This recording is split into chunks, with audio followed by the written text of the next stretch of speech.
கண்டிக்கப்பட வேண்டியவர்கள் அல்ல. செய்து கொள்ளுங்கள் அல்லது சேர்ந்து கொள்ளுங்கள், அப்படித்தான் நம்ம நிறைய விஷயத்தை சொல்லணும். தேன் என்பது அவ்வளவு முக்கியம் முக்கியம் முக்கியம். டெய்லி உங்க டைனிங் டேபிள்ல தேனை வச்சு சும்மா ஒரு ஸ்பூன் தேனை வீட்டில் இருக்கிற எல்லாரும் சாப்பிட்டீங்கன்னாவே அனைத்து பிரச்சனையும் தீர்ந்துரும். உடம்பில் புற்றுநோய் வராது. டிஸ்இன்ஃபெக்ஷன்ல முக்கியமானது தேன். அதே மாதிரி நாட்டு சக்கரை கருப்பட்டி அங்காடியில நிறைய பார்த்திருப்பீங்க. இப்ப ஜீனி வச்சிருப்பீங்க, ஜீனியை நெருப்பு வச்சீங்கன்னா எரியும். டெட் பாடியோட போட்டு கொளுத்தி பாப்பீங்க. பிரேதம் எரிக்கிறப்ப ஜீனி அள்ளி கொட்டுவாங்க. ஒரு 3 சத்தம் மட்டும் தெரிஞ்சுக்கங்க, ஜீனிக்கும் நாட்டு சர்க்கரைக்கும். கருப்பட்டி நாட்டு சர்க்கரை எது வேணாலும் இருக்கலாம். தென்னை மரத்துல இருந்து எடுக்கிறதும் கருப்பட்டி தான், பனைமரத்துல இருந்து எடுக்கிறதும் கருப்பட்டி தான், கரும்புல இருந்து எடுக்கிறதும் கருப்பட்டி தான், வளைகுடால ஈச்ச மரத்துல இருந்து எடுக்கிறதும் கருப்பட்டி தான். பதனி எது எதுலாம் வருமோ, எதை புளிஞ்சா தண்ணி வருமோ அதெல்லாம் சர்க்கரை செய்யலாம். ஜீனில இரும்பு சத்து 0, சக்கரை சத்து அதுல இரும்பு சத்து இல்ல.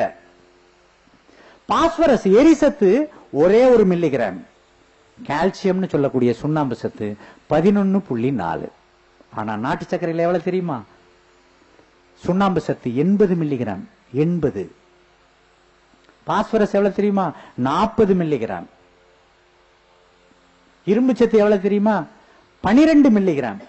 அப்ப ஒரு கரண்டி நாட்டு சர்க்கரை டெய்லி சாப்பிட்டாலே இரும்பு சத்திலிருந்து, சுண்ணாம்பு சத்திலிருந்து மூளை வளர்ச்சிக்கு அவசியமான சத்து என்ன? பாஸ்பரஸ்.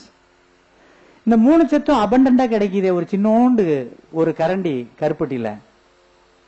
கருப்பட்டியை எப்படி குடிக்கலாம்? Coffee tea. காப்பி டீங்கிறது ரொம்ப கொடிய பானம் அப்படிங்கிறது ஒரு பக்கம் இருந்தாலும் நீங்க குடிக்கணுங்கிறப்ப காப்பி டீக்கு நான் உங்களுக்கு சொல்லிடுறேன். ஏன்னா ஐயா மாமரம் நிறைய வச்சிருக்காரு. காப்பி குடிக்கணும்னா 2 குடிங்க இப்போதைக்கு. ஒன்னு மாங்கொட்டை இருக்கு இல்லையா, மாங்கொட்டையில இருந்து பருப்பு எடுத்து காய வச்சு பவுடர் பண்ணி டப்பால கொட்டி வச்சுட்டீங்கன்னா, நீங்க எல்லா சீசன்லயும் ஒரு ஸ்பூன் மாங்கொட்டை பருப்பை போட்டு கொதிக்க வச்சு வடிகட்டி நாட்டு சர்க்கரையை போட்டு ஆத்தி சாப்பிட்டீங்கன்னா பிரம்மாண்டமான காப்பி. மாம்பருப்பு காப்பி, சிறுநீரகம், கர்ப்பப்பை, இதுக்கெல்லாம் மெடிசன். அது என்ன ₹1,00,000 எவன் மாம்பழம் சாப்பிடறானோ அவங்ககிட்ட கொட்டையை மட்டும் நீங்க வாங்கிட்டு வந்துருங்க. நீங்க காசு கொடுத்து மாங்கொட்டை வாங்க வேணாம், சாப்பிடுறவன் பக்கத்திலே நின்னுங்க, இதுல போட்டிருப்பான்னு சொல்லுங்க. நாவப்பழம் போன சீசன்ல நாங்க செஞ்சிட்டோம், நீங்க செஞ்சு பாருங்க. ஒன்னும் ஹைஜீனிக்ங்கிற பேர்ல அபத்தத்தை செஞ்சுக்கிட்டு இருக்கோம். நாவப்பழத்தை சாப்பிட்டு துப்புறான்ல, அந்த கொட்டையை வாங்கி கழுவி காய வச்சு பவுடர் ஆக்கிட்டீங்கன்னா நாவக்கொட்டை காப்பி பிரம்மாண்டமா உங்க உடம்புல வேலை செய்யும். காப்பின்னா இந்த 2 பயன்படுத்திக்கங்க. வெல்லம் போட்டு ஆத்திக்கங்க. டீ குடிக்கணும்னு ஆசைப்படுத்தீங்களா? மா இலை இருக்கு பாத்தீங்களா, இந்த இலைய புரூன் பண்ணுவாங்க. மாமரம் வச்சிருக்கவங்க ஆஃப் சீசன்ல புரூன் பண்ணணும். அந்த புரூன் பண்ற இலையெல்லாம் காய வச்சு பவுடரா ஆக்கி வச்சுக்கிட்டீங்கன்னா, மா இலைய கொஞ்சம் போட்டு கொதிக்க வச்சு அதை வடிகட்டி அதுல நாட்டு சர்க்கரையை கலந்து சாப்பிட்டீங்கன்னா மேங்கோ டீ. கொய்யா இலைய காய வச்சு பவுடர் பண்ணிக்கிட்டு அதை போட்டீங்கன்னா கோவா டீ. செம்பருத்தி இலைய காய வச்சு போட்டீங்கன்னா செம்பருத்தி இலை ஹைபிஸ்கஸ் டீ. எலுமிச்சை இலை இருந்துச்சுன்னா அதுல கொஞ்சம் போட்டுக்கிட்டீங்கன்னா பிளேவர் என்ஹான்ஸ்மெண்ட், வாசனை நறுமணமா இருக்கும். அப்ப கொய்யா இலை சக்கரை வியாதிக்கு ரத்த கொதிப்புக்கு மருந்து, மா இலை சிறுநீரகம் போன்ற பிரச்சனைகளுக்கு மருந்து, செம்பருத்தி இதயம் போன்ற ஒரு கார்டியோ ரிலேட்டட் டிசார்டருக்கு செம்பருத்தி இலை டீயை சாப்பிடுங்க. அப்ப இதை விட இன்னும் கூட போய் சொன்னா, எந்த இலையை தின்னா செத்து போயிடுவீங்களோ அதை தவிர எல்லாத்தையும் டீ போட்டு குடிக்கலாம்.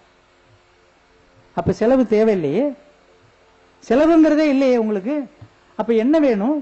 ஆரோக்கியமா இருக்கிறதுக்கு ஆசை மட்டும் படணும். ஆசைப்பட்டாலே போதும். உழவர்கள் நிறைய பேர் இருக்காங்க. ஒண்ணு நீங்களா இருந்தா செஞ்சுக்குங்க, இல்ல ஐயா இன்னமே இதெல்லாம் பவுடர் ஆக்கி 100 கிராம் 200 கிராம்னு வச்சிடலாம். ஆர்கானிக் காப்பி கொட்டையை சாப்பிடணும்னு அவசியம் இல்லை. ஏன்னா பாம்பேக்கு ஒரு 5-6 வருஷத்துக்கு முன்னாடி ஆர்கானிக் இதுக்கு போறப்ப தஞ்சாவூர்ல இருந்து ஒரு நண்பர் என்கிட்ட சொன்னார், எனக்கு ஒரு உதவி செய்யணும். அவரு இப்ப குருமூர்த்தி மாதிரி கோகுல் மாதிரி ஆர்கானிக் சாப்பிடக்கூடிய நண்பர்கள், மது அருந்துறவர் சொன்னாரு, நான் நெட்ல பாத்துட்டேன், பாம்பேல ஜெர்மன்ல இருந்து ஒரு கம்பெனி ஆர்கானிக் பிராண்டி கொண்டாந்து விக்கிறாங்க, எனக்கு ஆர்கானிக் பிராண்டி வாங்கிட்டு வாங்குறாரு. இந்த வேலை எல்லாம் நான் வச்சுக்க மாட்டேன். நீ என்னையா நீ இயற்கைன்னு சொல்லிவிட்டு பிராண்டியை பத்தி உனக்கு என்னையா ஆர்கானிக் பிராண்டி இருக்குல்ல, நீ ஆர்கானிக் மார்க்கெட் தானே, நீ வாங்கிட்டு வா அப்படின்னாரு. நம்மளால முடியாது அப்படின்னு. தங்க ஊசின்னு வயிற்றுல குத்திக்க முடியாது. அப்ப அந்த ஆர்கானிக்ங்கிறதுல காப்பி கொட்டையை வச்சு குடிச்சுக்கிட்டு இருக்கோம் இல்லையா, எங்கேயோ யாருக்கோ விளைஞ்ச ஒரு பொருள், அது நாட்டை காடை அழிச்சு நாடாக்கி அந்த இடம் ஏன் அந்த வெஜிடேட்டிவ் எல்லாம் மலை மேகத்தையே ரிசீவ் பண்ணாது, அந்த டீ இலையெல்லாம். ஆனா இந்த மரங்கள் மலையை ரிசீவ் பண்ணும். இந்த கேனபீஸ் சொல்லக்கூடிய சிவிகை மலையை இறக்கும். ஆனா டீ காபி பயிர்கள் மலையை இறக்கக்கூடிய மேகத்தை திரட்டாது. சின்ன சின்ன விஷயங்கள் தான். நீங்க டீ தூள் குடிக்கணுமா, இந்த மாதிரி எந்த இலையை வேணாலும் போட்டு குடிச்சு பாருங்க. குடிச்சீங்கன்னா தான் அந்த இன்பம் உங்களுக்கு தெரியும். உங்களுக்கு பட்ஜெட் வேற ரொம்ப குறைஞ்சு போயிடும். பணமே ஒட்டடை அடைஞ்சிடும். வீட்டுல வச்சீங்கன்னா பணத்தை எடுக்கிறப்ப அதுல கொஞ்சம் ஒட்டடை அடைஞ்சிருக்கும், பழைய காலம் மாதிரி. இப்ப என்னன்னா சூடாவே இருக்கு. பணம் சுட சுட வெளியே போயிட்டு இருக்கு, பிரிண்ட்ல இருந்து வெளியில போயிட்டு இருக்கு. பணம் மக்கி போய் பணத்தை எடுத்தாலே சளி பிடிக்கணும். அதுல இருக்கக்கூடிய பங்கஸ் போய் பணத்தை தொட்டையா ஒரே தும்மலியா அப்படின்னு சொல்றவன் பணக்காரன். நோய் இருக்கக்கூடாது. பணத்தை பை நிறைய வச்சுக்கிட்டு எதுக்கு பணம், எதுக்கு பணம்? பணம் என்பது மனிதனை சீரழிக்கின்றது. பணத்திலிருந்து விடுபடுங்கள். தேவை மிக மிக அவசியம். தேவையை பூர்த்தி செய்ய இயற்கை பிரபஞ்சத்தில் நிரம்ப தந்திருக்கிறது. அதான் மகாத்மா காந்தி, இந்த ஒட்டுமொத்த மக்களின் தேவையை இந்த புவி பூர்த்தி செய்யும், ஆசையை பூர்த்தி செய்யாது எந்த காலத்திலையுமே. உங்க எல்லா தேவைக்கும் இருக்கு, உங்க எல்லா தேவைக்கும் இந்த பிரபஞ்சத்தில் இருக்கு. நீங்க எப்படி வேணாலும் சாப்பிடுங்க. நான் சுடுதண்ணீர் குடிச்சு பழக்கப்படுத்திட்டேன், காப்பி டீ தவிர்க்க வேணாம், குடிங்க. இந்த காப்பி மாங்கொட்டை காப்பி, நாவக்கொட்டை காப்பியை குடிங்க, டீயை இதை சாப்பிடுங்க. சின்ன விஷயம் தானே. புரிந்து கொள்வதிலேயே நம்ம குறைச்சி இது பண்ணணும். இட்லி சாப்பிடணும். இட்லி எப்படி சாப்பிடுறது? நவீனத்துல FAO, food and agriculture organisation, ஜெனீவால இருக்கு இல்லையா, அதுல ஆய்வு பண்ணிருக்காங்க. ஏசியன் கண்ட்ரில இருக்கிற டிஃபன் எல்லாத்தையுமே அங்க கொடுத்து ஆய்வு பண்ணி எந்த டிஃபன் நல்லதுன்னா முதல் பரிசு இட்லிக்கு தான் கொடுத்திருக்காங்க. நம்ம சாப்பிடுற இட்லிக்கு தான் ஃபர்ஸ்ட் பிரைஸ். ஆனா இட்லி எப்படி இருக்கணும்? நிறைய பேர் இட்லி அரைச்சி மாஸ்டரா இருப்பீங்க. என் வீட்டுல செஞ்சாங்கன்னா அப்படியே பஞ்சு மாதிரி இருக்கும். ஆனா சாப்பிட்டவன் சிக்கலால இருக்கான், சக்கரை வியாதியோட இருக்கானே. அப்ப உங்க இட்லி பஞ்சா இருந்து என்ன அர்த்தம்? ஏன் சக்கரை வியாதி வந்துச்சு, ஏன் பிபி வந்துச்சு? எளிமையா தெரிஞ்சுக்குங்க. இட்லிக்கு அடிப்படையான பொருள் 2. ஒன்னு அரிசி, இன்னொன்னு உளுந்து. நாளையில இருந்து அரைச்சு பாருங்க. அரைச்சு பார்த்துட்டு ஐயாட்ட பதிவு பண்ணுங்க. அந்த அரிசி கைக்குத்தல் அரிசியா இருக்கணும், தீட்டாத அரிசியா இருக்கணும். ஒண்ணு. உளுந்து தோலோட இருக்கணும். அவ்வளவுதான் விஷயம். வெள்ளை உளுத்தம் பருப்பு போட்டீங்கன்னா மாட்டிக்கிட்டீங்கன்னு அர்த்தம். நீங்க பெண்கள், குறிப்பா சின்ன பிள்ளைங்க எல்லாம் குரு மாதிரி, ராஜராஜன் மாதிரி, இந்த மாதிரி சுரேஷ் மாதிரி இருக்கிறவங்க எல்லாம் பாக்குறப்ப இவங்க கூட வீட்டுல சமைக்கலாம்னு நினைக்கிறேன். ஏன்னா என் வயசுல இருக்கிறவங்க வீட்டுல பெண்கள் சமையல்னு அர்த்தம். இப்ப அடுத்த தலைமுறை டே காப்பி போட்டியாடா, நான் ஏந்திரிக்கலன்னு கேட்கக்கூடிய பெண்கள் இருக்காங்க. இப்ப நாகரிக வளர்ச்சி. அவங்களுக்குள்ள ஒத்து போறப்ப நமக்கு என்ன வருத்தம்? அந்த பிள்ளைகளுக்குள்ளேயே ஒத்து போறப்ப நமக்கு ஒன்னும் வருத்தம் கிடையாது. அப்ப சமைக்கிறவங்க ஆம்பளையோ பொம்பளையோ அதை பத்தி எனக்கு கவலை இல்ல. ஆனா இட்லிக்கு போடணும்னு முடிவு பண்ணிட்டீங்கன்னா கைக்குத்தல் அரிசி, உளுந்து எப்படி இருக்கணும்? தோலோட இருக்கணும். அதுல இன்னொரு புள்ளி வரத்தையும் உங்களுக்கு சொல்லிடுறேன். அந்த உளுந்த 5 மணி நேரம் தண்ணியில முழுக்கி 5 மணி நேரம் தண்ணிக்கு வெளியில எடுத்து வச்சுக்கினே எல்லாம் முட்டிக்கிட்டு முளைக்க ஆரம்பிக்கும். லேசா அந்த அந்த தோல் உடையும், வயிற்றுக்கிட்டு அப்படி உடைஞ்சு அப்படி முட்டும். அதை அரைச்சிங்கன்னா அந்த உளுந்துல எவ்வளவு ஊட்டச்சத்து இருக்குன்னு விஞ்ஞானிகள் பதிவு பண்றாங்க தெரியுமா? 300 மடங்கு ஊட்டச்சத்து கூட. 3 மடங்கு கிடையாது. 10 ரூபாய்க்கு உளுந்து வாங்கினீங்கன்னா 300 மடங்குன்னா எவ்வளவு? 3000 ரூபாய் மதிப்புக்கு ஊட்டச்சத்து. Designer food. இன்னைக்கு பிரச்சனையே அதான். உலக அளவில் அமெரிக்கால டிசைனர் ஃபுட் வந்துகிட்டு இருக்கு. அந்த டிசைனர் ஃபுட்டுங்கிறது தான் இப்ப நடக்கிற ஐங்காடிகள் எல்லாம். நாம் என்ன சாப்பிட போறோங்கிறத டிசைன் பண்றீங்க வீட்டுல. இட்லி, இட்லி எப்படி இருக்கணும்? கைக்குத்தல் அரிசி, தோலோட உளுந்து, அந்த உளுந்து முளைக்க வச்ச உளுந்து, கொஞ்சம் வெந்தயம், இத போட்டு அரைச்சி அதுக்கு என்ன வேணாலும் கறிகாயோட சேர்த்து ஒரு சட்னி செய்யுங்க. அப்ப அந்த இட்லி உங்களை பாதுகாக்கும். இதுல என்னை பொறுத்தவரை ஆடுதுறை 43, கோ 43 இந்த மாதிரி ஒட்டு ரகங்களை நான் ஒத்துக்கிறது இல்லை. அது எந்த ரகமாக இருந்தாலும் பாரம்பரிய ரகங்களை மட்டும்தான் நான் ஒத்துக்கிறது. அத உங்களுக்கு புரியணும்னா நீங்க எப்ப வேணாலும் என்கிட்ட தொலைபேசியில பேசலாம். ஒரு தாவரம் இன்னொரு தாவரத்துடன் தானே இணைந்து ஒரு தாவரத்தை உண்டு பண்ணுமேயானால் அதை நாம் ஏற்றுக்கொள்ளலாம். ஒரு மனிதன், அவன் விஞ்ஞானி என்ற பெயரிலோ அல்லது உழவன் என்ற பெயரிலோ 2 தாவரத்தை இணைத்து ஒரு தாவரத்தை எடுப்பானேயானால் அது ஏற்புடையது அல்ல. அதுக்கு மரபு குணம் இருக்காது. அது யார் செஞ்சாலும் சரி. நெற்றிக்கண் திறப்பினும் குற்றம் குற்றமே. ஒரு மியூட்டேஷன் தமிழ்ல சடுதி மாற்றம். ஒரு உயிர் தன்னை மேன்மைப்படுத்துகிறது மியூட்டேஷன்ல, அந்த ஜெனடிக் கேரக்டரை மேன்மைப்படுத்துதுன்னா விஞ்ஞானிகள் எவ்வளவு வருடம் ஆகும்னு பதிவு பண்ணிருக்காங்க தெரியுமா? 15,000 வருடங்கள், 15,000 years. அத 6 வருடத்துல ஒரு வெரைட்டியா ரிலீஸ் பண்றோம்னா அதுவும் மனிதனின் பேராசையை தவிர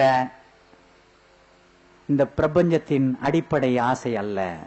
எவாலுவேஷன் தியரி, பரிணாம வளர்ச்சி, தானே தன்னை புதுப்பித்துக் கொள்ளும். மனிதன் கணித்து புரிந்து பொறுக்கி திங்க வேண்டும். திரும்ப திரும்ப அதே வார்த்தை தான், மிக அருமையான யோக்கியமான வார்த்தை, பொறுக்கி தின்பது. ஏண்டா பொறுக்கி திங்கிற? பொறுக்கி திங்கிறதெல்லாம் பொழைச்சுக்கும். வனத்தில் நம்ம இடம் தான் வனம். வனம்னா என்னமோ 100 ஏக்கர் வாங்கிட்டு போறதுன்னு இல்ல. நீங்க வீட்டுல இருக்கிற வீடு இல்ல, உங்க வீட்டுல கொல்லப்பக்கம், தெரு பக்கம் அல்லது பிளாட்ல இருந்தா தொங்கு தோட்டம், horizontal garden, vertical garden, hang garden, இப்படி நிறைய இருக்கு. மாடி தோட்டம் என்ன வேணாலும் செஞ்சுக்கலாம். சின்ன சின்ன சின்ன விஷயங்கள் தான். பிரண்டை, கோவக்காய், ஆவக்காய், தினசரி பூசணிக்காய் சாப்பிட்டீங்கன்னாவே உங்களுக்கு எந்த வியாதியும் வராது. அதுவும் கோடை காலம். பூசணிக்காய் நான் நகைச்சுவையா சொல்றது உண்டு. மூந்தன் மாதிரி இருக்கக்கூடிய பிராமணர்கள் பத்திரமா வீட்டுக்குள்ள எடுத்துட்டு போயிடுவாங்க. தமிழம் பூரா ரோட்ல போட்டு உடைப்பான், திஷ்டி கழிக்கிறானா. ஒரு கழுத்து இவ்வளவு கூட தூக்குறதுக்கு கட்டடம் இருக்காது, அதுக்கு பாத்தீங்கன்னா அந்த கட்டடமே உழுவுற அளவுக்கு ஒரு பூசணிக்காவை கட்டியிருப்பான். பூசணிக்காய டெய்லி வாங்கி இவ்வளவு நீட்ட பூசணிக்காய மிக்சியில போட்டு அடிச்சு கொஞ்சம் தண்ணியை ஊத்தி அடிச்சு வடிகட்டி தேன் கலந்து காலையில சாப்பிடுங்க. இந்த கோடையில் இருக்கின்ற எந்த வியாதியும் வராது. சின்ன சின்ன விஷயங்கள். உணவு மருந்தாக இருக்க வேண்டும். அந்த உணவு தான் உடலை வளர்க்கும். உடல் தான் நுண்ணுடலை உள்ளுக்குள்ள வச்சிருக்கு, மைண்டுங்கிறது. என் பிள்ளை சரியா நல்லாதாங்க படிக்கிறான், சரியா நினைப்பு வர மாட்டேங்குது,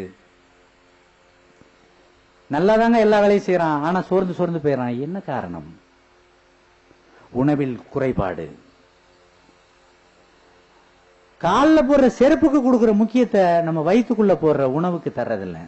செருப்பு எந்த செருப்பு வேணாலும் வாங்குறதில்ல. நைக்கி தான் வேணும், பூமா தான் வேணும், வாட்ச் இந்த பிராண்டு தான் வேணும், கார் இந்த பிராண்டு தான் வேணும். ஆனா என்ன இருக்கு? பஜ்ஜி இருக்கு, அதுல 2 கூடு வாங்கி உள்ளதில் இருக்கு. அப்படின்னாவே என்ன அர்த்தம்? 108 கூப்பிட போறீங்கன்னு அர்த்தம். 108 வந்தவொடனே லபோதிபம் அடிச்சுக்க கூடாது, சந்தோஷமா செத்து போயிடணும். 108க்கே கூப்பிடாதீங்க யாரும். அங்க போய் சாகிறத வீட்லயே செத்து போயிடலாம் இல்லையா?